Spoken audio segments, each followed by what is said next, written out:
তারানাথ তান্ত্রিক একবার ঘুরতে ঘুরতে একটি গ্রামে গিয়ে পৌঁছয়, যেখানে তার সাথে এক অদ্ভুত ব্যক্তির পরিচয় হয়, যে কিছু না বলতেই নিমেষের মধ্যে মনের কথা বুঝে যেতে পারে।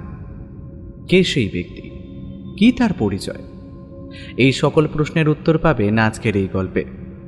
আমাদের আজকের নিবেদন লেখক সুকান্ত দাসের কলমে তারানাথ তান্ত্রিক ফ্যানফিকশন মতিলালের বটগাছ।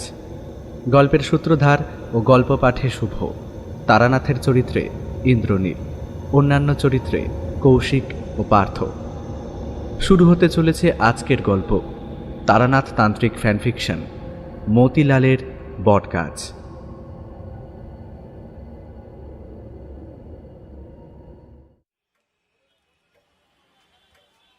একটা গাছের সামনে আমি দাঁড়িয়ে রয়েছি, আর সেই গাছের গায়ে ফুটে উঠেছে যেন হাজার হাজার মুখ। সেই মুখগুলো বড় অদ্ভুত, দেখে মনে হয় কোনো মানুষের মুখ নয়, আবার মানুষের মুখ ছাড়া এমন দুটো মণিহীন চোখ, বিশাল গর্তের মতো একটা কালো মুখ, আর নাকের জায়গায় একটা জ্বলন্ত ফুটো দেখা যাবে না। কিন্তু মানুষের মুখের মতো হলেও ওগুলো আসলে মানুষ নয়, যেন নরক থেকে উঠে আসা। কতগুলো গাছের গায়ে নিজের শরীরটাকে রেখে আমার দিকে তাকিয়ে রয়েছে। আমি যত সেদিকে এগিয়ে যাওয়ার চেষ্টা করি, ততই পেছন থেকে যেন কেউ আমায় টেনে ধরে রেখেছে। আর যতবার আমি এগিয়ে যেতে চাই, ততবার আমার কানে এসে বাজতে থাকে একটা কথা, যেন কেউ আমায় প্রাণপণে সেই গাছের দিকে যেতে বারণ করছে। সেই গাছে যেন কিছু একটা রয়েছে। এমন একটা গাছ এই পৃথিবীর কিছুতেই হতে পারে না। আমার চোখের সামনে সেই গাছের কালো কালো মুখওয়ালা মানুষের মাথাগুলো একবার যেন অট্টহাসি করে হেসে উঠল। সেই ভীষণ অট্টহাসিতে আমার মাথার ভেতরটা কেমন জড়িয়ে যেতে লাগলো। আমি আর সেখানে দাঁড়িয়ে থাকতে পারলাম না। মাথা ঘুরে মাটির উপরে পড়ে যাব, ঠিক সেই সময় দেখতে পেলাম গাছের এক পাশ থেকে বেরিয়ে আসছে একটা কালো ছায়ামূর্তি। আমার দিকে তার একটা হাত বাড়িয়ে দিয়েছে, কিন্তু সেই হাতটা একটা মানুষের। সে হাতে মাংস, চামড়া সমস্ত কিছুই রয়েছে। আমি তার হাত শক্ত করে ধরতে যাব, ঠিক তখনই আমার ঘুমটা ভেঙে গেল।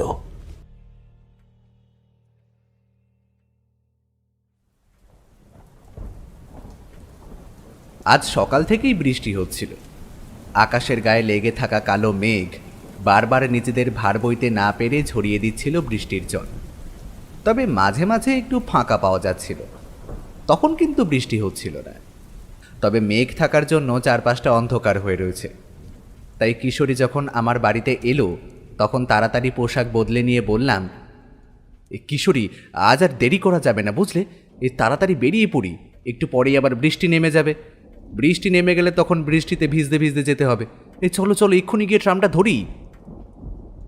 ভেবেছিলাম বউঠানের হাতে এক কাপ চা খেয়ে তারপরে না হয় বেরোবো। ঠিক আছে, তুমি বলছো যখন, তবে ছাতা নিও কিন্তু।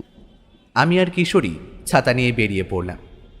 রাস্তার মোড়ের দোকান থেকে একটা পাসিং শোয়ের প্যাকেট আর ট্রাম থেকে নেমে তারানাথের বাড়ি যাওয়ার আগে কিছু তেলে ভাজাও কিনে নিলাম।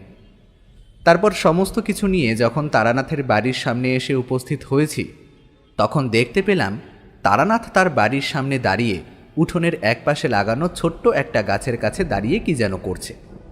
তা আমরা ঢুকতে ঢুকতে কিশোরী বলে উঠল, কি ঠাকুর মশাই, আজ আবার গাছ নিয়ে পড়লেন কেন? ফাঁকা বাড়িতে মাঝে মাঝে ওই গাছের সাথে কথাবার্তা বলেন নাকি? হ্যাঁ? কিশোরীর কথায় আমি ভেবেছিলাম তারানাথ হয়তো রাগ করবেন, কিন্তু অবাক হয়ে দেখলাম তারানাথ রাগ তো করলই না, বরং তার বদলে সামান্য হেসে বলল, তা ভালো বলেছ, কিন্তু এই গাছের সাথে কথাবার্তা বললে মাঝে মাঝে মন ভালো হয়ে আসে। আমরা ততক্ষণে দাওয়ার ওপর উঠে তক্তাপোষের এক পাশে বসে পড়েছি।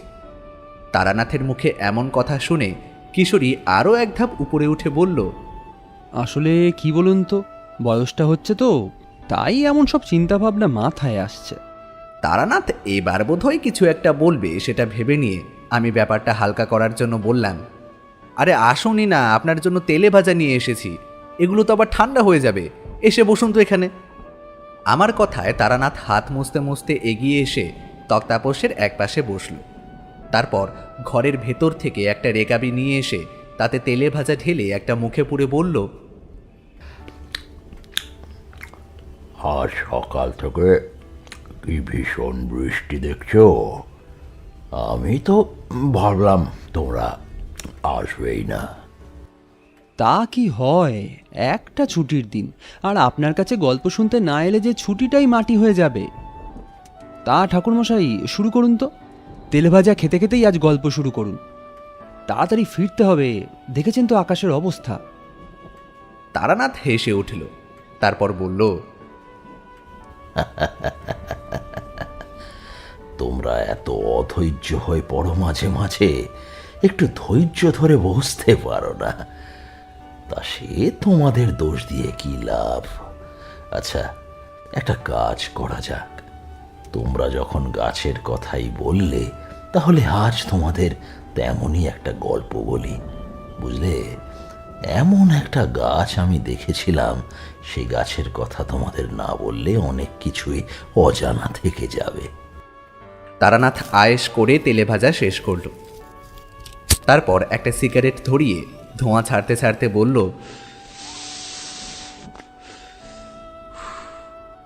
আমি ঠিক পশ্চিমবঙ্গের কোন কোন গ্রামে ঘুরেছি, কোন কোন জেলায় গিয়ে পৌঁছেছি, তা এতদিন পরে আমার ভালোভাবে মনে পড়ে না। তবে যখন বাড়ি থেকে বেরিয়ে পড়তাম, তখন আর চিন্তা করতাম না কোথায় যাব, কি করব না করব। যেদিকে ইচ্ছে হতো সেদিকে চলতে শুরু করতাম। তারপর চলতে চলতে কিন্তু ঠিক কোনো না কোনো একটা উদ্দেশ্য আমি পেয়ে যেতাম। তার সঙ্গে একটা নির্দিষ্ট কোথাও চলে যেতাম। আবার দেখা গেল কোনো এমন এক গ্রামে গিয়ে পৌঁছেছি যেখানে আমায় কয়েকদিন থাকতে হলো, আর সেখানে এমন কারোর সাথে আমার আলাপ পরিচয় হলো যাকে আমি মনে রেখে দিলাম সারা জীবন। তবে অকারণে কাউকে আমি মনে রাখতাম না। সত্যি বলতে, এই এত মানুষের সাথে আমার গোটা জীবনে আমি পরিচিত হয়েছি, তাদের সবাইকে তো আর মনে রাখা সম্ভব নয়। তবে এখন যখন ভাবতে বসি, তখন মাঝে মাঝে হঠাৎ করেই মনে পড়ে পুরনো দিনের স্মৃতির পাতায় কিছু কিছু ঘটনা। আর তখনই মনে পড়ে যায় এমন কিছু মানুষের কথা যাদের সাথে পরিচয় না হলে জীবনে হয়তো অনেক কিছুই জানতে পারতাম না, অনেক কিছুই বুঝতেও পারতাম না। আর তারা মাঝে মাঝে আমায় অনেক বিপদের হাত থেকেও যেমন রক্ষা করেছে, তেমন তাদের জন্য আমায় মাঝে মাঝে পড়তে হয়েছে চরম বিপদের মধ্যে। তবে প্রতিবারই কোনো না কোনোভাবে সেই বিপদ থেকে আমি বেঁচে ফিরে আসতাম। নেহাত মধুসুন্দরী দেবীর আশীর্বাদ ছিল বলে আমি বারবার বিপদের মুখ থেকে ফিরে আসতে পারতাম। তবে সেই যে সাধুকে আমার গ্রামে গাছতলায় দেখেছিলাম, সেই সাধু আমায় কথা দিয়েছিলেন, যদি কখনো আমি বিপদে পড়ে থাকি, তাকে যদি আমি স্মরণ করি, তাহলে তিনি আমায় রক্ষা করবেন। তা তিনিও আমায় বেশ কয়েকবার রক্ষা করেছেন। আর কাল ভৈরব আমাদের গ্রামের মাঠের জল ভরা বর্ষার সময় আমায় যে সাক্ষাৎ মৃত্যুর হাত থেকে রক্ষা করেছিলেন, তা তো তোমরা জানো। সে কথা আলাদা করে তোমাদের বলার অপেক্ষা রাখে না। তবে এই যে তন্ত্র মন্ত্র সাধনা সিদ্ধি লক্ষণ উপলক্ষণ, এসবের বাইরে গিয়ে আমি দেখেছি অনেক মানুষের কাছে এমন অনেক ক্ষমতা রয়েছে যা তারা নিজেরাও হয়তো জানে না। আসলে সিদ্ধি লাভ করে কিংবা তন্ত্র সাধনা করেই যে ক্ষমতা অর্জন করা যাবে তা কিন্তু নয়।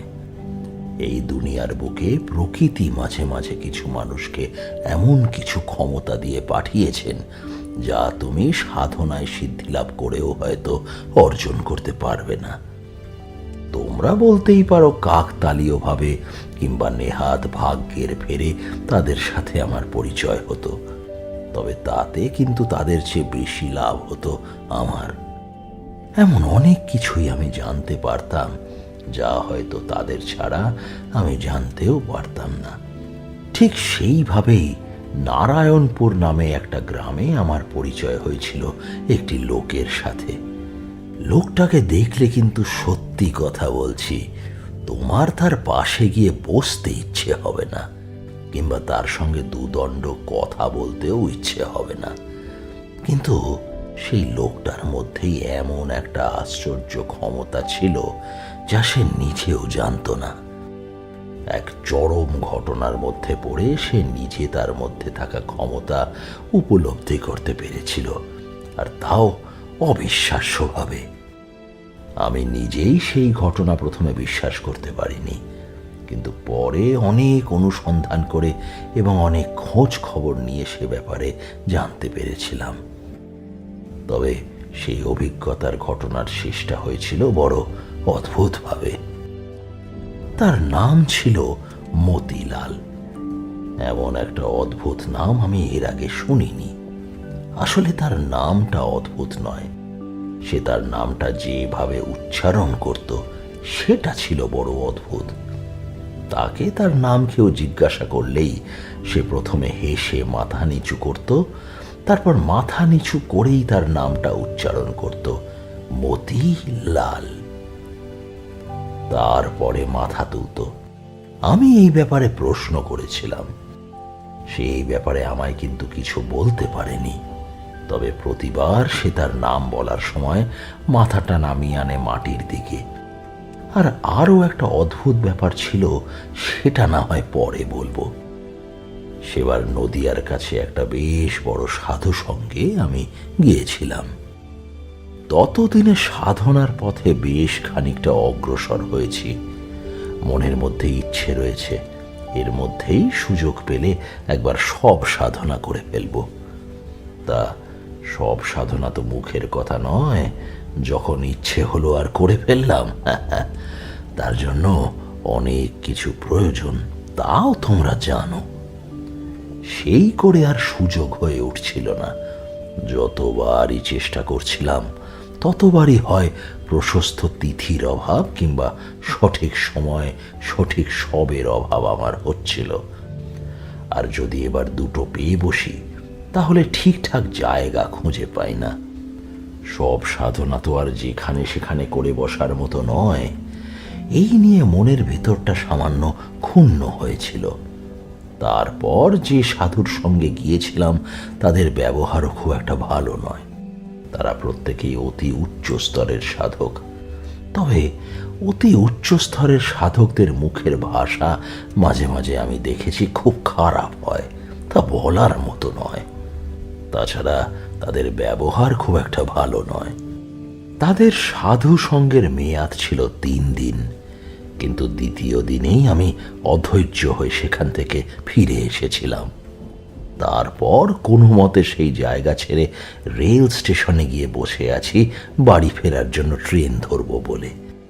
বেশ অনেক দিন ধরেই বাড়ি ফেরার জন্য মনটা কেমন করছে। তাছাড়া এর মাঝে একবার গ্রামের একজনের সঙ্গে দেখা হয়েছিল। সে জানিয়েছিল গ্রামের অবস্থা নাকি ভালো নয়। বন্যায় গ্রামে বেশ ক্ষতি হয়েছে, আমাদের বাড়িরও ক্ষতি হয়েছে। মা একা সমস্তটুকু সামলাতে পারছেন না। তাই একবার ইচ্ছে হলো বাড়ি গিয়ে একবার ঘুরে আসি, বাড়ির ব্যবস্থা করে দিই, তারপর না হয় আরেকবার ফিরে আসব। এমন ভেবে রেল স্টেশনে গিয়ে বসে রয়েছি। ট্রেন আসতে তখনও বেশ কিছু সময় বাকি। আমার কাঁধে একটা কাপড়ের ঝোলা। সেই কাপড়ের ঝোলার থেকে একটা বিড়ির প্যাকেট বার করে সেটা মুখে দিয়ে দেশলাই জ্বালাতে গিয়ে দেখি দেশলাইটা কখন যেন ভিজে গেছে। আসলে বিড়ির প্যাকেটটা আমার কাপড়ের ব্যাগের মধ্যে থাকলেও দেশলাইটা ছিল আমার কোমরে গোজা। আর আসার সময় একটা নদীর পাড় ধরে হেঁটে এসেছি, জল খেয়েছি আঁচলা করে। তখনই কোনোভাবে জলে ভিজে গেছে দেশলাইয়ের বাক্সটা। সেটা বার করে কাঠিগুলো বেঞ্চের উপর শুকোতে দিলাম। দেশলাই বাক্সটা এর মধ্যেই শুকিয়ে যাবে। তখন আকাশের রোদ রয়েছে প্রবল, তাই দেশলাইটার একটা ব্যবস্থা করে বেঞ্চের পাশে ভালো করে বসে হেলান দিয়েছি। বিড়িটা হাত থেকে নিয়ে কানের একপাশে গুঁজে রেখেছি। বেশ একটু ধূম্রপানের ইচ্ছে হয়েছিল, কিন্তু সেই তাতে ভাঁটা পড়ল। তাই কেমন মনটা খারাপ হয়ে গেল। সেভাবে বসে বেশ হেলান দিয়ে থাকতে থাকতে চোখ বুজে এসেছে। এমন সময় বুঝতে পারলাম আমার সামনে কে একটা এসে দাঁড়িয়েছে। আমি চোখ না খুলেই তার পায়ের শব্দে বুঝতে পেরেছিলাম আমার সামনে এসে যে দাঁড়িয়েছে সে কোনো পুরুষ মানুষ। আসলে বেশ কিছু ব্যাপারে আমি আগে থেকেই অনুভব করতে পারি। আমার মনের মধ্যে ধরো কিছু একটা মনে হলো, সেটা আমি বলে দিলাম কিংবা ভেবে বসলাম, তারপর দেখব সেটা আমি ঠিকই ভেবে বসেছি। এই ব্যাপারটা হওয়ার কোনো কারণ আমি ব্যাখ্যা করে বোঝাতে পারবো না, তবে এমনটা মাঝে মাঝেই হয়। আর চোখ না খুলেই আমার মনে হলো যে আমার সামনে এসে দাঁড়িয়েছে তার সাথে আমার এত সহজে ছাড়াছাড়ি হবে না। আমার মনে হলো এই লোকটার সাথে আমায় বেশ কিছুদিন থাকতে হবে। তো ব্যাপারটা মনে হওয়ার কোনো নির্দিষ্ট কারণ কিন্তু নেই, তবুও আমার মনে হলো। আমি চোখ খোলার আগেই তার গলার স্বর শুনতে পেলাম। বড় শান্ত আর মার্জিত সেই গলার স্বর। শান্ত গলায় লোকটি বলল, ঠাকুরমশাই, আপনি মনে হয় মনে মনে আগুন খুঁজছিলেন, তাই না? এই আমার কাছে আগুন আছে, আপনার যদি প্রয়োজন হয় তাহলে আপনি নিতে পারেন। আমি চোখ খুলতেই দেখতে পেলাম আমার সামনে রোগা পাতলা, গায়ের রং কালো, মাথায় হালকা টাক একটা অদ্ভুত লোক দাঁড়িয়ে আছে। দেখো, মানুষের শরীরের গড়ন কিংবা তার সৌন্দর্য, মুখের গড়ন এসব নিয়ে কখনো কিছু বলতে নেই। এসব নিয়ে কোনো হাসি ঠাট্টা, মজা কিংবা অভিযোগও করতে নেই। মহাশক্তিমান ঈশ্বর যাকে যেমন বানিয়েছেন সে তেমনই। ঈশ্বরের হাতে কেউ কখনো অসুন্দর হতে পারে না, বুঝলে? কিন্তু তবুও তাকে অদ্ভুত বলার একটা কারণ আছে। তার চোখ দুটো অদ্ভুত ছোট। অমন ছোট ছোট চোখ আমি এর আগে দেখিনি। যেন মনে হয় দুটো চোখের পাতা অনেক কষ্ট করে সে খুলে রেখেছে, আর সেই দুটো চোখের পাতার মধ্যে দিয়ে তার ছোট ছোট চোখ দেখা যায় না। তার নাকটা অস্বাভাবিক রকমের বড়, ঠোঁটগুলো অস্বাভাবিক পাতলা, আর দাঁতগুলো কেমন এলোমেলো। সেইভাবেই সে একটা অদ্ভুত হাসি মুখে আমার দিকে তাকিয়ে তার হাতের দেশলাই বাক্সটা বাড়িয়ে দিয়েছে। আমিও তার দিকে তাকিয়ে হাসি মুখে তাকে আমার পাশেই বসতে বললাম। তারপর বললাম, তুমি কি করে জানলে আমি আগুন খুঁজছিলাম? এই দেখো, তোমায় তুমি বলে ফেললাম, কিছু মনে করো না। মতিলাল আমার পাশে বসে বলল, না না না ঠাকুরমশাই, আপনার কথায় আমি কিছু মনে করিনি। আর তাছাড়া আমি তো আপনার চেয়ে ছোট, আপনি আমার চেয়ে বড়, সম্মানীয় ব্রাহ্মণ মানুষ, তার উপর আবার তান্ত্রিক। আপনি আমায় তুমি করেই বলতে পারেন। আমার কেমন জানি মনে হলো লোকটা হয়তো আমায় দেশলাই বার করতে দেখেছে। তারপর যখন দেখেছে আমি দেশলাই বাক্সের কাঠিগুলো আর বাক্সটা রোদে শুকোতে দিয়েছি, তখন সে আমায় আগুন প্রয়োজন হতে পারে ভেবে আমার দিকে এগিয়ে এসেছে। তাই আমি আর কিছু বললাম না। বেশ কিছুক্ষণ চুপ থেকে মতিলাল বলল, আমার নাম মতিলাল। এখানে একটা কথা বলা দরকার, এই যে মতিলাল যখন আমার নাম মতিলাল কথাটা বলল, তখন প্রথমবার আমি সেই অদ্ভুত ব্যাপারটা লক্ষ্য করলাম। তবে ব্যাপারটা বুঝতে পেরেছিলাম আরো পরে। তখন দেখলাম মতিলাল মাথাটা মাটির দিকে রেখে আমার নাম মতিলাল কথাটা উচ্চারণ করল। তবে তার গলার স্বর কেমন যেন একটা অদ্ভুত বলে মনে হলো। আর তারপরে সে আবার হাসি মুখে আমার দিকে তাকিয়ে বলল, আপনি বোধহয় মনে মনে ভাবছেন ঠাকুরমশাই, আমি আপনাকে ওই বিড়ি ধরাতে দেখেছি, তখন আপনার দেশলাইটা ভিজে দেখে আপনি শুকোতে দিয়েছেন, তাই আমি আপনার কাছে এসেছি। কিন্তু ঠাকুরমশাই, আপনি যখন বিড়ি ধরাচ্ছিলেন তখন কি আমি স্টেশনে ছিলাম? এই কথাটায় আমি প্রথমবার অবাক হলাম। আমার স্পষ্ট মনে আছে, আমি যখন এই বেঞ্চে বসে বিড়ি ধরানোর জন্য বিড়িটা ঝোলার ভিতর থেকে বার করছি, তখন আমার ডান দিকে কিংবা বাম দিকে কেউই কোথাও ছিল না। আর অন্য যারা দুজন স্টেশনে একটা বেঞ্চের মধ্যে বসেছিল, তারা এখনো সেখানেই বসে আছে। মতিলাল কিন্তু সেখানে ছিল না। আর সে যদি বাইরের রাস্তা দিয়ে স্টেশনে এসে ওঠে, তাহলে আমায় দেখতে পাওয়ার কথা নয়।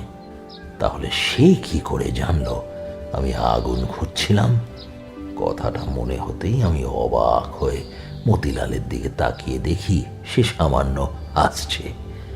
তার মুখের হাসিটা অদ্ভুত, তা আগেই বলেছি, কিন্তু সে হাসির মধ্যে কেমন একটা সাড়াও রয়েছে, যেন হঠাৎ করে আমি কথাটা বুঝতে পেরেছি ভেবে সে খুব আনন্দ পেয়েছে। তেমনভাবেই সে হাসছে। আমি তার হাসি দেখতে দেখতে বললাম, তুমি যদি আমায় না দেখেই থাকো, তাহলে তুমি কি করে বুঝলে আমার আগুন প্রয়োজন? ঠিক বলতে পারবো না ঠাকুরমশাই, আপনাকে এখানে বসে থাকতে দেখলাম স্টেশনে ঢুকেই। তারপর কেমন জানি মনে হলো আপনি আগুন খুঁজছেন, তাই আপনার কাছে এগিয়ে এসে আপনাকে সে কথা বলতেই আপনি আগুন নিলেন। তবে আরও একটা কথা মনে হলো ঠাকুরমশাই, বলবো? সত্যি কথা বলতে, এমন অদ্ভুত কথা যদি আমায় কোনো সাধক কিংবা অন্য কেউ বলতো, তাহলে আমি তো অবিশ্বাস করতাম না। আমি বুঝতেই পারতাম সাধনার ক্ষমতার দ্বারা তারা এই সমস্ত করতে পেরেছে, কিন্তু মনে হয় না সে সাধনা কিংবা তন্ত্রমন্ত্রের সাথে কোনোভাবে যুক্ত হয়েছে কখনো। তাহলে সে এই কথা বলল কি করে? তাই ভেবেই বললাম, হ্যাঁ বলো শুনি। আমি এখানে এসে দাঁড়ানোর পরেই আপনি চোখ বন্ধ করে আমার কথা ভাবছিলেন। চোখ বন্ধ করেই আপনি বুঝতে পেরেছিলেন আমি আপনার কাছে এসে দাঁড়িয়েছি। আর একটা কথাও আপনি ভেবেছিলেন, কিন্তু সেটা কেন তা আমি বুঝতে পারছি না ঠাকুরমশাই। আমি এবার অবাক হয়ে তার দিকে তাকিয়ে রইলাম। এই অদ্ভুত চেহারা আর অদ্ভুত মুখভঙ্গির মানুষটা আমার মনের কথা বুঝতে পারল কি করে? তার পরনে অতি সাধারণ কাপড়, তাকে দেখে মনে হয় আর 4-5টা মানুষের মতো সেও সাধারণ মানুষ। কিন্তু সে আমার মনের কথা বুঝতে পারছে কি করে, সেটাই আমি বুঝতে পারলাম না। তাই আমি আরো বললাম, আচ্ছা বলো তো মতিলাল, আমি এই স্টেশনে বসে আছি কেন? কথাটা বলেই আমি একটা অদ্ভুত কাজ করলাম। আমি যে এই স্টেশনে এসে বসেছি বাড়ি ফিরে যাওয়ার জন্য, সেই কথাটা চিন্তা করতে লাগলাম। আর চিন্তা করতে করতে দেখতে পেলাম মতিলাল কিছুক্ষণ চোখ বন্ধ করে থেকে আবার আমার দিকে তাকিয়ে হাসতে হাসতে বলছে, ঠাকুরমশাই, আপনি বাড়ি ফিরে যেতে চাইছেন। আমার মনে হয় আপনার বাড়িতে আপনার মা রয়েছে, আপনি মায়ের কাছেই ফিরে যেতে চাইছেন। তবে সেখানে আপনি বেশি দিন থাকবেন না, তারপর আবার বেরিয়ে পড়বেন, তাই না ঠাকুরমশাই? আমি এবার সত্যি অবাক হয়ে গেলাম। মতিলাল যে মনের কথা বুঝতে পারে সে বিষয়ে কোনো সন্দেহ রইল না, কিন্তু সেটা কি করে সম্ভব হলো? এর আগেও আমি এমন অনেক মানুষের সাথে পরিচিত হয়েছি যাদের মধ্যে অনেক অদ্ভুত ক্ষমতা রয়েছে, তবে তারা অতি সাধারণ মানুষের মতোই ছিল। কিন্তু তাও আমি একটা শেষ প্রশ্ন করলাম তাকে, মতিলাল, তুমি সবার মনের কথা বুঝতে পারো? আবার মতিলাল আমার দিকে চোখ তুলে তাকালো। তার ওই ছোট্ট দুটো কুতকুতে চোখ যেন প্রায় বন্ধ হয়ে আছে। তার দাঁতের হাসি আরো একবার প্রশস্ত হলো যেন। কিছুক্ষণ সেভাবে তাকিয়ে থেকে কেমন যেন উদাস গলায় মতিলাল বলল, না ঠাকুরমশাই, কখন বুঝতে পারি কখন পারি না তা আমি নিজেও বুঝি না। আর আসলে যে ঠিকই বুঝি না ভুল বুঝি তাও আমি জানি না। আসলে ঠাকুরমশাই, আমার সাথে কি হয় তা আমি না আসলে নিজেই বুঝি না। আচ্ছা ঠাকুরমশাই, আমি এখন চলি, বুঝলেন? আপনার ট্রেন আর আসবে না। আপনি রাতে থাকবেন কোথায়? এই কথাটায় কিন্তু মতিলালের কোনো কেরামতি ছিল না, কারণ একটু পরেই শুনতে পেলাম আমাদের একটু পাশে থাকা লোক দুটো নিজেদের মধ্যে আলোচনা করছে আগের স্টেশনে কোথায় নাকি একটা ট্রেন গাড়ির দুর্ঘটনা ঘটেছে, তাই আজকে আর কোনো ট্রেন এই লাইনে আসবে না। তখন এখনকার মতো ডবল লাইন ছিল না, তখন ছিল সব সিঙ্গেল লাইন। তাই একবার ট্রেন দুর্ঘটনা হওয়া মানে সেদিন তো অবশ্যই পরের দিনও হয়তো ট্রেন চলাচল বন্ধ থাকবে। একটু পরেই দেখতে পেলাম স্টেশন মাস্টার তার নিজের ঘর থেকে বাইরে বেরিয়ে এসে আমাদের সামনে দাঁড়িয়ে সেই একই কথা বললেন। আমি নিরুপায় হয়ে ভেবে চলেছি এখন ঠিক কি করা যায়। তখন সামনে তাকিয়ে দেখতে পেলাম মতিলাল স্টেশন দিয়ে বাইরের দিকে নেমে যাচ্ছে। লোকটার মধ্যে যে অদ্ভুত ক্ষমতা রয়েছে তা আপনি আগেই বুঝতে পেরেছিলেন ঠাকুরমশাই? কিছুটা আন্দাজ করতে পেরেছিলাম বটে, তবে যাই হোক, তারপর বাকিটা শোনো। আগেই বলেছি আগে স্টেশনের থেকে বেশ খানিকটা দূরে ট্রেন দুর্ঘটনা হয়েছে বলে সেদিনের মতো ট্রেন আর চলবে না। কালও চলবে কিনা তার কোনো ঠিক নেই। কিন্তু আমি এখন কোথায় যাই? চাইলে এই স্টেশনে রাতটা কাটিয়ে দিতে পারি, তবে আমার কেমন যেন একটা অদ্ভুত মনের ভাব তৈরি হয়েছিল। আমার কেমন যেন মনে হয়েছিল মতিলালের সাথে আমার এখানেই শেষ দেখা নয়, তার সাথে আমার বোধহয় আরও একবার দেখা হবে। আমি স্টেশনের বাইরের দিকে তাকাতে দেখতে পেলাম মতিলাল তখন মাটির রাস্তা ধরে আস্তে আস্তে এগিয়ে গ্রামের ভিতরের দিকে চলে যাচ্ছে। তখন দুপুর শেষ হয়ে বিকেল একটু পরেই নামতে শুরু করবে। আমি স্টেশনের সেই বেঞ্চের উপর শুয়ে রইলাম বেশ কিছুক্ষণ। আমার চোখের সামনে আস্তে আস্তে রোদ কমে এসে ছায়া এসে পড়ল আমার গায়ে।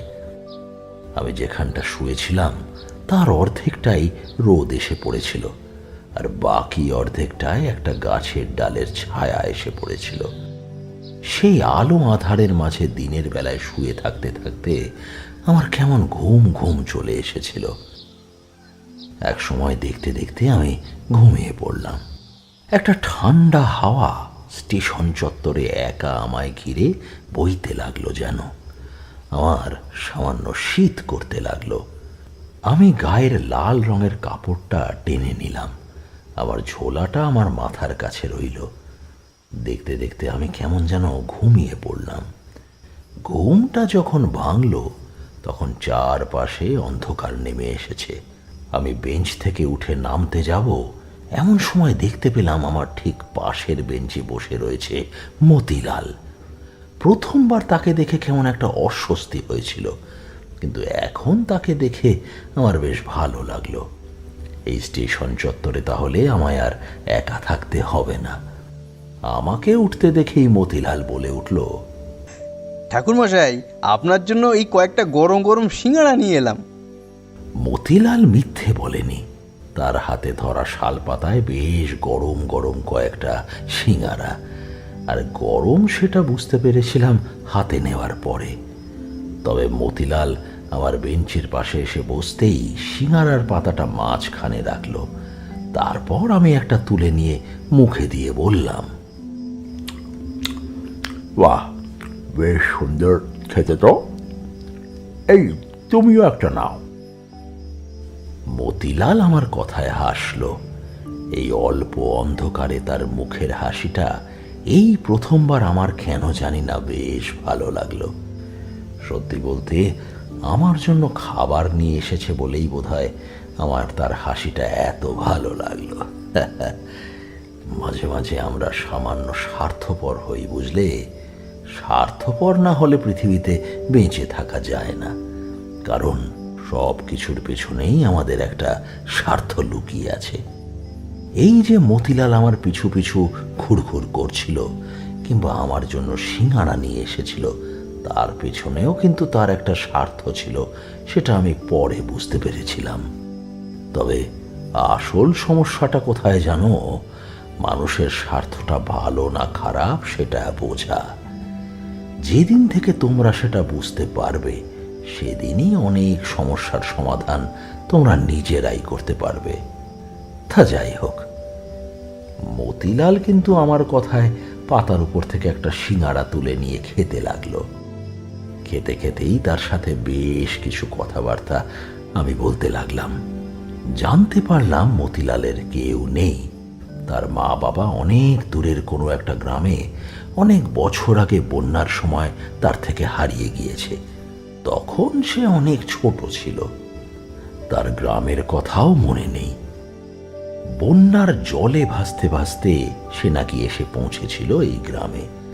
তারপর এই গ্রামেই এক বয়স্ক পুরোহিত নাকি তাকে তুলে নিয়ে গিয়ে মানুষ করেছিলেন। তারপর দেখতে দেখতে সময়ের নিয়মে সেই পুরোহিত এক সময় ইহকাল থেকে পরকালে চলে যান। তারপর থেকে মতিলাল একাই থাকে। তার বাড়ি এই গ্রামে। সিঙাড়া খাওয়ার পরে সে আমায় অনুরোধ করলো তার বাড়িতে গিয়ে রাতটা কাটিয়ে দিতে, কারণ এই স্টেশনে আমি একা রাত কাটিয়ে দেব আর সে বাড়িতে গিয়ে নিশ্চিন্তে ঘুমোবে সেটা নাকি তার ভালো লাগবে না। আরও একটা কথা মতিলাল আমার দিকে তাকিয়ে বলল। সেটা শুনে আমি এখন আর প্রথমের মতো অবাক হলাম না। মতিলাল বলল, আপনারও মনে মনে ইচ্ছা হচ্ছে ঠাকুরমশাই আমার সাথে আমার গ্রামে যেতে। আপনি আমার সাথে কয়েকটা দিন থাকতে পারেন, তবে আপনার বাড়ি যাবার যে প্রবল ইচ্ছা তার জন্য আপনি দুনমনা করছেন, তাই তো? তবে চলুন ঠাকুরমশাই, অন্তত 2 দিন আমার সঙ্গে থাকুন। পরশু সকালে আপনাকে আমি নিজে স্টেশনে এসে ট্রেনে তুলে দিয়ে যাব। হ্যাঁ, আসলে আপনার সঙ্গ পেলে আমারও ভালো লাগবে ঠাকুরমশাই, চলুন। তার কথায় অবিশ্বাস করার মতো কিছুই ছিল না। তাই আমি তার সাথে তার বাড়ির দিকে রওনা দিলাম, নারায়ণপুরের দিকে। সেদিনের রাতটা মতিলালের বাড়িতেই কাটিয়ে দিলাম। তার বাড়িতে ছোট্ট একটা ঘর, তার পাশে আরো একটা ঘর রয়েছে। তার বাড়ির বাইরে ছোট চালা ঘরের মধ্যে বাঁধা রয়েছে একটা গরু। মতিলালের কথায় জানতে পারলাম সেই গরুর দুধ দুয়ে নিয়ে গ্রামে কয়েকটা বাড়িতে দিয়ে তার কোনো মতে দিন চলে যায়। এছাড়া তার অর্থ উপার্জনের অন্য কোনো উৎস নেই। গ্রামের মন্দিরে তার বাবা, মানে যে পুরোহিত মশাই তাকে মানুষ করেছেন, তিনি যজমানি করতেন। আর সেই যজমানের জন্য গ্রামের জমিদারের কাছ থেকে সে একটা মাসিক টাকা পায়। এই সমস্ত দিয়ে তার একার সংসার কোনো মতে চলে যায়।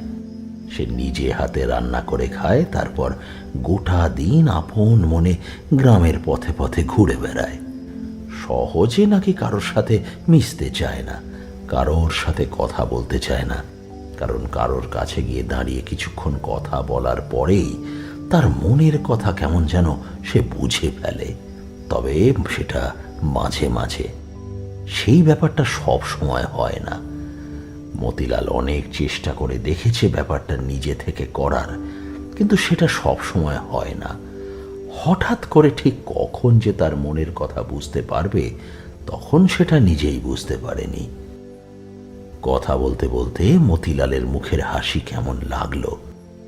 আমি তার মনের কথা বোঝার চেষ্টা করলাম না, কিন্তু তার মুখের দিকে তাকিয়ে যেন বুঝতে পারলাম তার গ্রামের অন্য মানুষদের সাথে না মেশার একটা অন্যতম কারণ হচ্ছে তার চেহারা আর মুখের ভাব। আগেই বলেছি সে খুব একটা সুদর্শন তো ছিলই না, তার বদলে তার চোখ মুখের অদ্ভুত গড়ন তাকে একটু অন্যরকম করেছিল সবার থেকে। ব্যাপারটা প্রথমে আমার মাথায় এসেছিল, তবে ওই যে বললাম, সৃষ্টিকর্তা যাকে যেমন বানিয়েছেন তা তো তেমনই হবে। তার কাছে সবাই সুন্দর। সেই গোটা রাতটা মতিলালের ছোটবেলার কথা এবং সেই পুরোহিতের সাথে তার কাটানো দিনের কথা বলে গেল। একসময় আমরা দুজনেই ক্লান্ত হয়ে ঘুমিয়ে পড়লাম। তবে সে আমায় ঘরের ভিতরে বিছানার উপরে শুতে দিয়েছিল, আর সে মেঝেতে একটা বস্তা জাতীয় কিছু পেতে শুয়েছিল। আমার মনের ভিতর কেমন একটা অদ্ভুত অনুভূতি হচ্ছিল। সে অনুভূতিটা সব সময় হয় না। আমি বুঝতে পারছিলাম এই যে মতিলাল, এই নারায়ণপুর, আর এখানে আমার আশা, এই সবের পিছনে কোনো একটা কারণ জড়িয়ে আছে। অকারণে এই সমস্ত কিছু হয়নি, যেন খুব শীঘ্রই আমাদের সাথে এমন কিছু একটা ঘটবে যা আমি বুঝতে পারবো। তবে সেটা না ঘটা পর্যন্ত সেটার সম্পর্কে আমি কোনো ধারণাই করতে পারছি না। আমি ঘুমোতে যাওয়ার আগে মনে মনে মধুসুন্দরী দেবীকে ডাকতে লাগলাম আর বলতে লাগলাম এবারে যেন ভালোই ভালোই বাড়ি ফিরে যেতে পারি। বহুদিন মাকে দেখা হয়নি। তাছাড়া গ্রামে বন্যার পর বাড়ির কি অবস্থা হয়েছে তা আমার জানা নেই। এক সময় কখন যে ঘুমিয়ে পড়লাম তা মনে নেই। পরদিন সকালে যখন ঘুম ভাঙল তখন দেখি মতিলাল ঘরের বাইরে গরুর কাছে গিয়ে দুধ দোয়ার চেষ্টা করছে। গরুটা শান্ত হয়ে দাঁড়িয়ে আছে আর মতিলাল তার বাঁটের নিচে রাখা বালতিটা দুধে ভরে নিচ্ছে আস্তে আস্তে। আমি বাইরে বেরিয়ে আসতে আমায় দেখে মতিলাল হাসল। সে হাসি এখন যেন আমার কাছে আরো বেশি সুন্দর বলে মনে হলো। সকালের সূর্যের আলো চারিদিকে পড়ে চারপাশটা বেশ সুন্দর লাগছে। আমি যখন এখানে এসেছি তখন অন্ধকার। এখন চারপাশটা ভালো করে দেখতে লাগলাম। বাড়ির চারপাশটা হালকা বেড়া দিয়ে ঘেরা। বাড়ির সামনের দিকে কয়েকটা ছোট ছোট গাছ লাগানো হয়েছে, তার মধ্যে কয়েকটা গাছ বড় হয়ে উঠেছে। বাড়ির পিছনের দিকে ফাঁকা জমি শুরু হয়েছে। সেই জমিতে চাষির দল নিজেদের কাজ করতে ব্যস্ত। মতিলাল যতক্ষণ গরুর দুধ দোয়ালো ততক্ষণ আমি বাড়ির চারপাশে ঘুরে বেড়াতে লাগলাম। তারপর মতিলাল একটা বালতি হাতে আমার সামনে এসে দাঁড়িয়ে বলল, ঠাকুরমশাই, দুধ দিয়ে আসার সময় হয়ে গেল, আমি যাই, দৌড়ে গিয়ে দুধ দিয়ে আসি। আপনি একটু অপেক্ষা করুন, আমি ফিরে এসেই খাবারের ব্যবস্থা করব। আমিও সামান্য হেসে তাকে বললাম, মতিলাল, আমি সাধক মানুষ, আমার খাওয়া দাওয়া নিয়ে তোমায় চিন্তা করতে হবে না। তুমি যাও, নিজের কাজ করে এসো, আমি এখানে রয়েছি। মতিলাল বেরিয়ে যেতেই আমি বাড়ির দাওয়ায় বসে আকাশ পাতাল ভাবতে লাগলাম। এই যে এখানে এসে পড়েছি, অথচ আমার কি এখানে আসার কথা ছিল? আমি তো ভেবেছিলাম ট্রেন ধরে বাড়ি ফিরে যাব। এখন আমার বাড়িতে থাকার কথা। তার বদলে ট্রেন দুর্ঘটনায় ট্রেন না আসায় আজ আমি মতিলালের বাড়িতে এসে পৌঁছেছি। এই সমস্ত কিছুকে ভাগ্যবিধাতা আগে থেকেই ঠিক করে রেখেছিলেন। আর যদি তাই হয় তাহলে এখানে আরও যা ঘটবে তাও হয়তো আগে থেকে নিশ্চিত করা। আমার জন্মের সময় থেকে নিশ্চিত করা আজ এই মুহূর্তে আমি এই বাড়ির এই দাওয়ায় এসে বসে থাকব, অথচ এই নারায়ণপুর, এই মতিলাল, এই সমস্ত জায়গা আমার অচেনা। এসব ভাবতে ভাবতে কোথা থেকে সময় পার হয়ে গেল বুঝতে পারলাম না। বেশ কিছুক্ষণ পরে মতিলাল খালি বালতি হাতে বাড়িতে যখন ফিরে এলো তখন আমি দাওয়ার উপরে বসে আছি। একটু পরে এসে একটা বড় বাটিতে করে গরম দুধ এনে আমার পাশে রাখলো। তারপর বলল, ঠাকুরমশাই, আসলে তো আমি দুধ ছাড়া কিছু খাই না। সকালে দুধ আর ফল খান, দুপুরে না হয় আপনাকে নিজের হাতে রান্না করে খাওয়াবো, কেমন? ভালো কথা। দুজনে দুটো বড় বাটি হাতে তুলে নিয়ে গরম দুধে চুমুক দিয়ে খেতে খেতে মতিলালকে বললাম, মতিলাল, এই যে তুমি অন্যের মনের কথা পড়তে পারো, এই ব্যাপারটা ঠিক কবে থেকে বুঝতে পেরেছ? এই কথার উত্তরে মতিলাল প্রথমেই যে কাণ্ডটা করল সেটা হলো মাথাটা অদ্ভুতভাবে নিচের দিকে নামিয়ে প্রথমে এসে বলল, আমার নাম মতিলাল। এই কথাটা সে স্টেশনে দাঁড়িয়ে আমার বেঞ্চের পাশে বসেও বলেছিল, কিন্তু আজকে এই দিনের রোদের আলোর মধ্যে তার বাড়ির দাওয়ায় বসে এমন অদ্ভুতভাবে মাথাটা নিচের দিকে নামিয়ে যখন মতিলাল সেই একই কথা বলল, তখন কিন্তু আমার বুকের ভেতরটা কেমন ধক করে উঠল। তোমরা লক্ষণ উপলক্ষণ এই সমস্ত ব্যাপার ঠিক বুঝতে পারবে না। সাধনার তন্ত্রমন্ত্র এই সমস্ত ব্যাপার কিন্তু খুব গুরুত্বপূর্ণ। আমি এই প্রথমবার বুঝতে পারলাম এই কথাটা বলার সময় মতিলাল কেন মাটির দিকে তাকিয়ে থাকে। আসলে এই কথাটা সে নিজে বলে না, তার মধ্যে থেকে বোধহয় অন্য কেউ কিংবা কিছু একটা তাকে দিয়ে কথাটা বলিয়ে নেয়। তাই সেই সময় সে তার মধ্যে থাকে না। বাকি সমস্ত সময় মতিলালের মুখে একটা হাসি ছড়িয়ে থাকে। দেখে মনে হয় যেন পৃথিবীর সব থেকে সুখী মানুষটা হলো সে। কিন্তু এই কথাটা যখন সে বলে তখন তার মাথাটা আপনা আপনি নিচে চলে যায়, আর তার মুখের হাসিটা সামান্য সময়ের জন্য মিলিয়ে যায়। আবার আমার দিকে যখন তাকালো তখন দেখতে পেলাম তার মুখে আবার সেই হাসিটা রয়েছে। সে আমার দিকে তাকিয়ে রইল। আমি বুঝতে পারলাম একটু আগে তাকে যে প্রশ্নটা আমি করেছি সেটা সে বেমালুম ভুলে গেছে।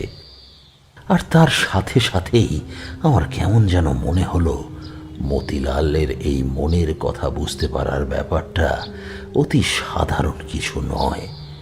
এর পিছনে এমন কিছু রয়েছে যা অতি গভীর, অতি ভয়ানক কিছু। আমি মতিলালকে আমার মনের ভাব বুঝতে না দিয়ে আবার বললাম, মতিলাল, তুমি প্রথম কবে ঠিক বুঝতে পেরেছিলে তুমি অন্যের মনের কথা পড়তে পারো? যে পুরোহিত মশাই আমায় এই গ্রামে এনে নিজের ছেলের মতো মানুষ করেছিলেন, তিনি যেদিন মারা গেলেন তার ঠিক দুদিন পরে। আসলে যে গরুটাকে আপনি দেখতে পাচ্ছেন সেই গরুটা তখন অনেকটা ছোট। সে পুরোহিত মশাই, মানে যাকে আমি বাবা বলে ডাকতাম, তিনি মারা যাওয়ার দুদিন পরে গ্রামের একজন গোয়ালা এসে গরুটা আমার কাছ থেকে কিনতে চাইল। সে আমায় বোঝাতে লাগলো এই গরু কখনোই দুধ দেবে না, এই গরু সে ধরনের নয়। কিন্তু তখনই যেন আমি মনের মধ্যে পড়তে পারলাম তার কথা। সে যেন মনে মনে বলছে, একবার গরুটা আমায় বিক্রি করে দাও তাহলেই হলো। এই গরু অতি ভালো জাতের, এই গরু দুধ হবে অনেক, তা বেচে আমি অনেক টাকা উপার্জন করব। সেদিন কথাটা মনে হতেই তাকে ফিরিয়ে দিলাম। তবে সে বলল আমি কথাটা ভেবে দেখতে পারি, সেই গরুর জন্য আমাকে নাকি অনেক দাম দেবে। তারপর থেকেই শুরু ঠাকুরমশাই। তবে ব্যাপারটা সবসময় হয় না। বিশেষ করে দেখেছি যখন কোনো মানুষ আমার জন্য খারাপ কিছু চিন্তা করে কিংবা অতি ভালো কিছু চিন্তা করে, তখনই আমি সে ব্যাপারটা বুঝতে পারি। মাঝামাঝি ধরনের চিন্তা ভাবনা বা অতি সাধারণ কথাবার্তা আমি না সহজে ঠিক বুঝতে পারি না। আমি এবার গোটা ব্যাপারটা কিছুটা আন্দাজ করতে পারলাম, কিন্তু যা আন্দাজ করতে পারলাম তা খুব একটা সহজ নয়। তাই সহজ সরলভাবে তাকে আবার বললাম, একটা কথা বলো তো আমায় মতিলাল, তুমি কি শুধু মানুষের মনের কথাই বুঝতে পারো নাকি সবার কথাই বুঝতে পারো? মানে আমি বলতে চাইছি পশু পাখি কিংবা অন্য কারোর। মতিলাল আমার কথায় আগের মতোই হাসল, তারপর বলল, মাঝে মাঝে মনে হয় ঠাকুরমশাই, বাড়ির মধ্যে এসে বসা কাক কিংবা অন্যান্য পাখিদের কথাও আমি বুঝতে পারি। হ্যাঁ, এই যে আমাদের গরু রয়েছে লক্ষ্মী, ওর কথা মনে হয় মাঝে মাঝে আমি বুঝতে পারি। সে যখন আমার জন্য দুঃখ প্রকাশ করে, সে মনে মনে বলে আমার কেউ নেই, সে ছাড়া আমার কেউ নেই, সে যতদিন বেঁচে থাকবে আমার ভাতের অভাব হতে দেবে না। তখন কেমন যেন বুঝতে পারি আমি সবটাই ঠাকুরমশাই, সব বুঝতে পারি। আমি এবার কিন্তু আরো অবাক হলাম। মানুষের মনের কথা বুঝতে পারা তাও কোনো একটা ক্ষমতা কিংবা ঈশ্বর প্রদত্ত ক্ষমতার জন্য হতে পারে, কিন্তু পশু পাখি কিংবা আরও বাকিদের কথা বুঝতে পারা এত সহজ ব্যাপার নয়। আমি মনে মনে এই সমস্ত ভেবে চলেছি, এমন সময় মতিলাল বলল, বড় দুঃখ হয় ঠাকুরমশাই, মাঝে মাঝে মানুষের মনের কথা বুঝতে পারি বলে, জানেন, খুব দুঃখ হয়। তার থেকে মনে হয় যদি না বুঝতে পারতাম তাহলেই হয়তো সবার সাথে ভালোভাবে মিশতে পারতাম। যে মানুষ মুখে এক আর মনে এক কথা বলে, আর তার থেকে দূরে থাকতে ইচ্ছে হতো না, সবাইকে আপন করে নিতে পারতাম। আপনি বলুন না ঠাকুরমশাই, সবার মনের কথা বুঝতে পারলে কি আর সবার সাথে মেশা যায়? কেন এমন হলো বলুন তো ঠাকুরমশাই, কেন হলো? তার মুখের হাসিটা আবার মিলিয়ে এসেছে। সে কেমন উদাস দৃষ্টিতে আমার দিকে তাকিয়ে আমার কথার অপেক্ষা করছে। আমি একটু সময় নিয়ে বললাম, দেখো মতিলাল, তোমার কাছে যা আছে তা কিন্তু সবার কাছে থাকে না। হয়তো তোমার জন্য এটা ভালোই। তুমি সবার মনের কথা বুঝতে পারো বলে সবার সঙ্গে মেশো না, তাতে তোমার ক্ষতি তো কিছু হয় না। মতিলাল বাইরের দিকে তাকালো। তার দৃষ্টি অনুসরণ করে আমিও বাইরের দিকে তাকালাম। তার বাড়ির ঠিক উল্টো দিকে ফাঁকা জমির মধ্যে একটা বট গাছ। সেই বট গাছটার দিকে তাকাতেই কেমন যেন মনে হলো বট গাছটাকে একটু শুকনো শুকনো বলে মনে হতে লাগলো। দেখে মনে হচ্ছে এই বট গাছটা বেশি দিন বাঁচবে না। আমিও সেদিকে তাকিয়ে আছি দেখে মতিলাল বলল, ঠাকুরমশাই, ওই বট গাছটা আর না বেশি দিন বাঁচবে না জানেন। তা ঠিক, বট গাছটাকে দেখলেই বোঝা যায় কেমন যেন শুকিয়ে এসেছে। না ঠাকুরমশাই, আমি ওর মনের কথা বুঝতে পারি। ওই বট গাছটা আর বেশি দিন বাঁচবে না। গাছটাকে আমি বড় ভালোবাসি ঠাকুরমশাই, বড্ড ভালোবাসি। কথাটা বলে সে দাওয়া ছেড়ে ঘরের ভিতরে ঢুকতে যাওয়ার জন্য দরজা পর্যন্ত গেল। তারপর হঠাৎ করে আমার দিকে ঘুরে তাকালো। তারপর কেমন যেন নেশাগ্রস্ত গলায় অদ্ভুতভাবে আমার দিকে তাকিয়ে বলল, আর আর মাত্র 2 দিন। কথাটা বলার সাথে সাথেই তার মুখের ভাবের আবার যেন পরিবর্তন হয়ে গেল। আমি স্পষ্ট দেখতে পেলাম তার গোটা শরীরটা একবার কেঁপে উঠল। আর কেঁপে ওঠার সাথে সাথেই মতিলাল কেমন ফ্যাল ফ্যাল করে একবার দুদিকে তাকালো, তারপর সোজা আমার দিকে তাকালো। আমি অবাক হয়ে তার দিকে তাকিয়েছিলাম। সেটা দেখে মতিলাল আমার দিকে অদ্ভুতভাবে তাকিয়ে প্রশ্ন করল, কি হলো ঠাকুরমশাই, আপনি আমার দিকে ওভাবে তাকিয়ে আছেন কেন? আমি তার কথার উত্তর সাথে সাথেই দিতে পারলাম না। একটু সময় নিয়ে বললাম, কিছু না মতিলাল, তোমার বোধহয় শরীরটা একটু খারাপ। মনে হলো এক্ষুনি মাথা ঘুরে পড়ে যাবে, তারপর সামলে নিলে। আমারও সেটাই মনে হলো ঠাকুরমশাই। আপনি বসুন, আমি দুপুরের খাওয়ার ব্যবস্থা করি। ব্যাপারটা কিন্তু আমি স্পষ্টভাবে দেখতে পেয়েছি। মতিলাল ঘরের ভিতর যাওয়ার জন্য এগিয়ে গিয়েও যখন ঘুরে আমার দিকে তাকিয়েছে তখন তার দুটো চোখ বন্ধ। তাকে দেখে মনে হচ্ছিল যেন সে হঠাৎ করে দাঁড়িয়ে দাঁড়িয়ে ঘুমিয়ে পড়েছে। আর সেই ঘুমিয়ে পড়ার মধ্যে এসে আমার দিকে তাকিয়ে ওই কথাটা বলেছে, আর মাত্র 2 দিন। সেটা দেখেই আমার কেমন যেন অদ্ভুত মনে হয়েছে। সাধনায় এক ধরনের লক্ষণ উপলক্ষণ থাকে। মাঝে মাঝে এমন হয় যে কোনো একটা শক্তি আমাদের দিয়ে কিছু বলিয়ে নেয় কিংবা করিয়ে নেয়। যাকে দিয়ে বলিয়ে নেওয়া হচ্ছে সে নিজেও ব্যাপারটা বুঝতে পারে না। তার সামনে যে থাকে সে অনুভব করতে পারে না, পারলেও ব্যাপারটা ধরতে পারবে না। তার মনে হবে মনের ভুল কিংবা অন্য কোনোভাবে কথাটা বলে বসেছে। কিন্তু আমি এই সমস্ত ব্যাপারে অনেক কিছুই ততদিনে জানি, তাই আমি স্পষ্ট বুঝতে পেরেছি ঠিক এই সময় কোনো একটা শক্তির প্রভাবে কথাটা বলেছে মতিলাল। আমিও বুঝতে পেরেছিলাম এখানে কিছু একটা ঘটতে চলেছে। আর এখন মতিলালের মধ্যে দিয়ে সেই ব্যাপারটা শুনতে পেয়ে কেমন যেন নিশ্চিত হয়ে পড়লাম। মতিলাল ঘরের মধ্যে চলে গেল দুপুরের খাওয়ার ব্যবস্থা করতে, আর আমি বাইরে সেই বট গাছের দিকে তাকিয়ে রইলাম। বট গাছটাকে বেশ শুকনো বলে মনে হচ্ছে, কিন্তু আমি আগেই বলেছি আমার কেমন একটা অদ্ভুত অনুভূতি হচ্ছিল। আমার মনে হচ্ছিল এমন কিছু একটা ঘটবে যেটার জন্য আমি তৈরি নই, যেটার জন্য আমি কখনোই তৈরি ছিলাম না। দুপুরে খাওয়া দাওয়ার পরে কিছুক্ষণ বিশ্রাম নিয়ে মতিলালের সাথে বিকেলের দিকে গ্রাম দেখতে গেলাম। গ্রামের জমিদার বাড়ি, গ্রামের মন্দির, একটা বড় মাঠ, সমস্ত কিছু আমায় ঘুরিয়ে দেখালো সে। এমনকি গ্রামের একদম শেষের দিকে একটা বড় ডোবার কাছে আমরা বেশ কিছুক্ষণ দাঁড়িয়ে রইলাম। আমার বেশ ইচ্ছে হচ্ছিল মতিলালকে আজ দুপুরের সেই অদ্ভুত ব্যাপারটার কথা বলি, কিন্তু তারপর মনে হলো তাকে বললে সে অকারণে চিন্তা করবে, তার চেয়ে বরং না বলাই থাক। সন্ধ্যের দিকে মতিলালের বাড়ির দাওয়ার কাছে বসে রয়েছি। মতিলাল আমার পাশে বসে গল্প করছে। দেখলেই বোঝা যাচ্ছে একটু পরেই বৃষ্টি শুরু হবে। আমরা ঘরের দাওয়ার উপরে উঠে বসলাম। মতিলাল বাইরের সেই বট গাছটার দিকে বেশ কিছুক্ষণ তাকিয়ে থেকে বলল, দুদিন ঠাকুরমশাই, দুদিনের মধ্যেই বটগাছটা মরে যাবে।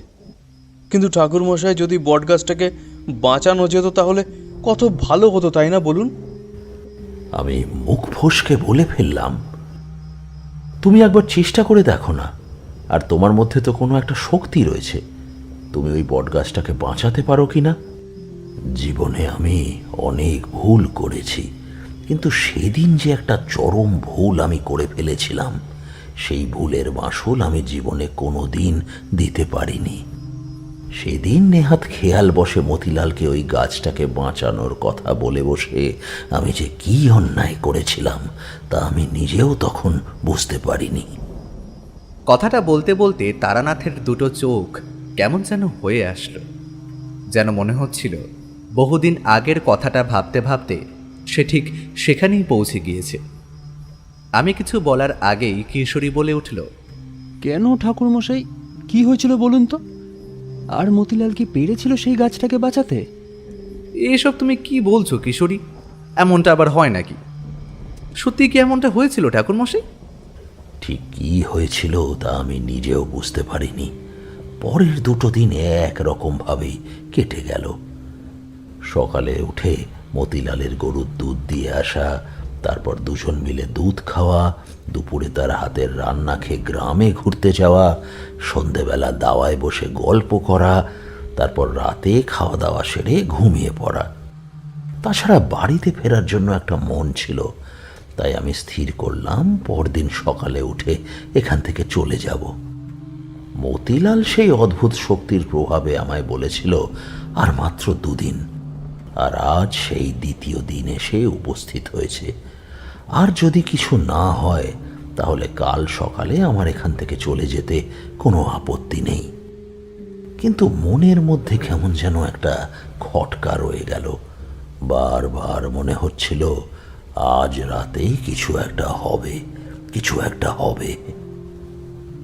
আমি বিছানায় শুয়ে রাতের বেলা ঘুমিয়ে পড়েছি। অনেক রাতে একটা ধাক্কা অনুভব করে বুঝতে পারলাম মতিলাল আমায় ধাক্কা দিচ্ছে। আমি উঠে দাঁড়াতেই কিন্তু দেখতে পেলাম মতিলাল আমায় উঠতে দেখেই ঘরের মধ্যে কেমন যেন স্থির হয়ে দাঁড়িয়ে পড়েছে। ঘরের ভিতরে একটা হ্যারিকেন অল্প আলোয় জ্বলছিল। সেই অল্প আলোয় মতিলালের মুখের দিকে তাকাতেই আমার বুকের ভেতরটা কেমন কেঁপে উঠল। তার দুটো চোখ বন্ধ, নাকের ফুটো অস্বাভাবিক বড় হয়ে এসেছে, মুখটা অদ্ভুতভাবে হাঁ করা, আর সেইভাবে দাঁড়িয়ে মতিলাল মাটির দিকে তাকিয়ে বলে চলেছে একটা কথা, আমার নাম মতিলাল। আমি বিছানা ছেড়ে উঠে মতিলালের গায়ের উপর একটা হাত রাখতেই তার গোটা শরীরটা আরো একবার কেঁপে উঠল। সে কেমন যেন একটা ঘোর কাটিয়ে আমায় বলল, কি হয়েছে, কি হয়েছে ঠাকুরমশাই? আমি আর কোনো কিছু না লুকিয়ে বললাম, আমি তো ঘুমিয়েই ছিলাম, তুমি তো আমায় ডেকে তুললে, কি হয়েছে বলো তো? মতিলাল ফ্যাল ফ্যাল করে আমার দিকে কিছুক্ষণ তাকিয়ে রইল, তারপর ঘরের চারপাশে ঘুরে দেখল, তারপর হঠাৎ যেন কিছু শুনতে পেয়েছে এমনভাবে বন্ধ দরজার বাইরের দিকে তাকালো, তারপর কান পাতল। আমি স্পষ্ট বুঝতে পারলাম সে যেন কিছু একটা শোনার চেষ্টা করছে। তারপরেই সে আমার দিকে তাকিয়ে বলল, ঠাকুরমশাই, বটগাছটা মরে যাচ্ছে। আপনি আপনি বলেছিলেন না আমি চাইলে ওকে বাঁচিয়ে দিতে পারি? চলুন না ঠাকুরমশাই, একবার চেষ্টা করে দেখি, না হলে বেচারা গাছটা মরে যাবে। কথাটা বলেই আমার উত্তরের অপেক্ষা না করে মতিলাল দরজা খুলে ফেলল। আমি তাকিয়ে দেখতে পেলাম বাইরে প্রবল ঝড় বৃষ্টি হয়ে চলেছে। তাই একটু জোরের সাথেই বললাম, মতিলাল, কি করছো কি? বাইরে দেখছো কেমন ঝড় বৃষ্টি হচ্ছে, এর মধ্যে তুমি ওই বটগাছের কাছে যাবে? মতিলাল আমার দিকে ঘুরে তাকালো। তার মুখে এখন আগের মতোই হাসি, কিন্তু তার চোখটা যেন আরো ছোট হয়ে এসেছে। আর না হয় এই অন্ধকারে তার চোখ আমি দেখতে পেলাম না। সে ধরা গলায় কেমন কাঁপা কাঁপা স্বরে বলল, সময় হয়ে এসেছে ঠাকুর মশাই, সময় যে হয়ে এসেছে, আপনি আসুন। আবার আমার উত্তরের অপেক্ষা না করে মতিলাল সেই ঝড় বৃষ্টির মধ্যেই বাড়ির বাইরে চলে গেল। আমি দেখতে পেলাম প্রবল বৃষ্টির মধ্যে সে হাঁটতে হাঁটতে বাইরের দিকে এগিয়ে চলেছে। আমি তার পিছু পিছু বেরিয়ে পড়লাম। বুঝতে পারছিলাম মতিলাল কোনো একটা ঘোরের মধ্যে রয়েছে, কিন্তু সে কি করতে চাইছে তা আমি বুঝতে পারছিলাম না। আমার মনের ভিতর থেকে কোনো একটা শক্তি আমায় বাধা দিচ্ছিল মতিলালকে আটকাতে, কিন্তু একটা প্রবল কৌতূহল আমায় তার পিছু পিছু এগিয়ে নিয়ে চলছিল। সেই বৃষ্টির মধ্যে নামতেই আমি ভিজে একসা হয়ে গেলাম, কিন্তু দেখতে পেলাম মতিলাল অদ্ভুতভাবে কোনো দিকে না তাকিয়ে এগিয়ে যাচ্ছে সেই বটগাছটা লক্ষ্য করে। এক সময় সে সেই বটগাছটার তলায় গিয়ে দাঁড়ালো। আমি তখন তার থেকে সামান্য দূরে দাঁড়িয়ে তাকে দেখে চলেছি। মতিলাল এগিয়ে গিয়ে বটগাছের গায়ের উপর একটা হাত রাখল, তারপর আবার মাটির দিকে তাকিয়ে সেই সেদিনের মতো অদ্ভুতভাবে বলল, আমার নাম মতিলাল। আর এই কথাটা বলার পরে যেটা হলো সেটার জন্য আমি প্রস্তুত ছিলাম না। মতিলাল চোখ বন্ধ করে গাছটার গায়ে দুটো হাত রেখে অদ্ভুত স্বরে কিছু মন্ত্রোচ্চারণ করতে লাগলো, কিন্তু আমি স্পষ্ট বুঝতে পারলাম মতিলাল আর নিজের মধ্যে নেই। মতিলাল যে সব মন্ত্র উচ্চারণ করে চলেছে তা অতি গোপন আর অতি গুপ্ত মন্ত্র। এ মন্ত্র মতিলালের জানার কথা নয়। মতিলালও তন্ত্রমন্ত্র নিয়ে কখনোই কোনো উৎসাহ প্রকাশ করেনি। সাধনা মতিলালের জন্য নয়। কিন্তু সেই মতিলালের মুখে এমন বিশুদ্ধ সংস্কৃত গোপন মন্ত্রোচ্চারণ দেখে আমি অবাক হয়ে বৃষ্টির মধ্যে ভিজতে ভিজতেই তার দিকে তাকিয়ে রইলাম। তখন যদি আমি মতিলালকে থামিয়ে দিতাম তাহলে বোধহয় এমন বিপদ ঘটত না, কিন্তু একটা প্রবল শক্তি যেন আমায় মতিলালের কাছে যেতে বাধা দিচ্ছিল। আমি স্পষ্ট বুঝতে পারছিলাম আমাদের চারপাশে একটা শক্তি প্রবলভাবে সক্রিয় হয়ে পড়েছে, তবে সেটা কোনো অশুভ শক্তি নয়। তোমরা জানো, শুভ কিংবা অশুভ শক্তির উপস্থিতি আমি অনুভব করতে পারি, কিন্তু সেই বৃষ্টির মধ্যে অন্ধকারে গাছতলা থেকে কয়েক হাত দূরে দাঁড়িয়ে আমি অনুভব করতে পেরেছিলাম আমাদের চারপাশে যে শক্তি সক্রিয় হয়েছে সেটা শুভ কোনো এক শক্তি। এদিকে ঝড় বৃষ্টির শব্দের মধ্যে মতিলালের অদ্ভুত স্বরে মন্ত্রোচ্চারণ হয়ে চলেছে। বেশ কিছুক্ষণ পরে দেখতে পেলাম মতিলাল তার মাথাটা অদ্ভুতভাবে গাছের গায়ে ঠেকালো, আর তারপরেই দেখতে পেলাম তার গোটা শরীরটা একবার কেঁপে উঠে গাছের তলায় লুটিয়ে পড়ল। মতিলালের শরীর লুটিয়ে পড়ার সাথে সাথেই আমি বুঝতে পারলাম আমার চারপাশে যে একটা বাধা তখন অনুভব করছিলাম সেটা হঠাৎ করেই যেন কেটে গেছে। আমি দৌড়ে মতিলালের কাছে গিয়ে তার শরীরের উপরে হাত রাখতেই চমকে উঠলাম। তার শরীরে আর প্রাণ নেই। ব্যাপারটা একবার তোমরা ভেবে দেখো, সেই অন্ধকার রাতে প্রবল ঝড় বৃষ্টির মধ্যে একা আমি বটগাছের তলায় বসে রয়েছি। আমার দু হাতে আঁকড়ে ধরা রয়েছে মতিলালের নিষ্প্রাণ শরীরটা। বৃষ্টির জল এসে আমাদের ভিজিয়ে দিয়ে যাচ্ছে। আমি বুঝতে পারলাম না আমার ঠিক কি করা উচিত। সাথে সাথেই সেদিন মতিলালকে সেই খেয়াল বসে কথাটা বলে বসার জন্য নিজের প্রতি প্রচণ্ড অনুতাপ হতে লাগলো। আমি তাকে কেন যে বলে বসেছিলাম ওই গাছটাকে বাঁচানোর চেষ্টা করতে, আর আজ কোনো অদ্ভুত উপায়, কোনো এক অদ্ভুত শক্তির দ্বারা মতিলাল যা করে বসেছে তা আমি নিজেও বিশ্বাস করতে পারছি না। আমার গোটা জীবনে আমি অনেক অদ্ভুত ঘটনা দেখেছি, কিন্তু আজ যেটা আমি চোখের সামনে দেখতে পেলাম তার কোনো তুলনা হয় না। মতিলালের মৃতদেহ আঁকড়ে কতক্ষণ বসেছিলাম মনে নেই। একসময় তাকে তুলে নিয়ে এসে ঘরের দাওয়ার উপর শুইয়ে দিলাম। বেশ কিছুক্ষণ দাওয়ার উপর বসে থাকার পরে আমি একবার ঘরের ভিতরে গেলাম। তারপর ঘরের ভিতর থেকে বাইরে এসে দাওয়ার দিকে তাকাতেই দেখি কোথায় মতিলালের মৃতদেহ কোথাও নেই।